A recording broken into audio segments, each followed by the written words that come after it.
Pozdrav svima! Evo igramo igricu u Notepadu. Znači klip će trajati negdje oko minut.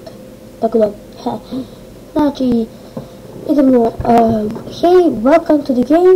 1, start. I know how to play samo. Aha, evo ga, how to play, enter. Ok, to već znam. Go back, yes. Idemo, 1. Type your name. Ja samo ću napišem The Revelation Gamer. Ok, do you want to želiš da započneš kviz? Da.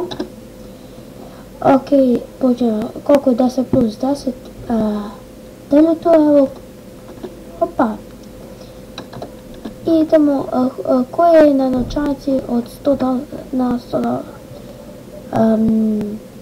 Ben Franklin. Opa, pobjeda. I eto ljudi, to je bilo to. Eto to mala igrica. Nadam se da se svidjela. Komentarajte, šerujte, subscribeujte, lajkujte i vidimo se.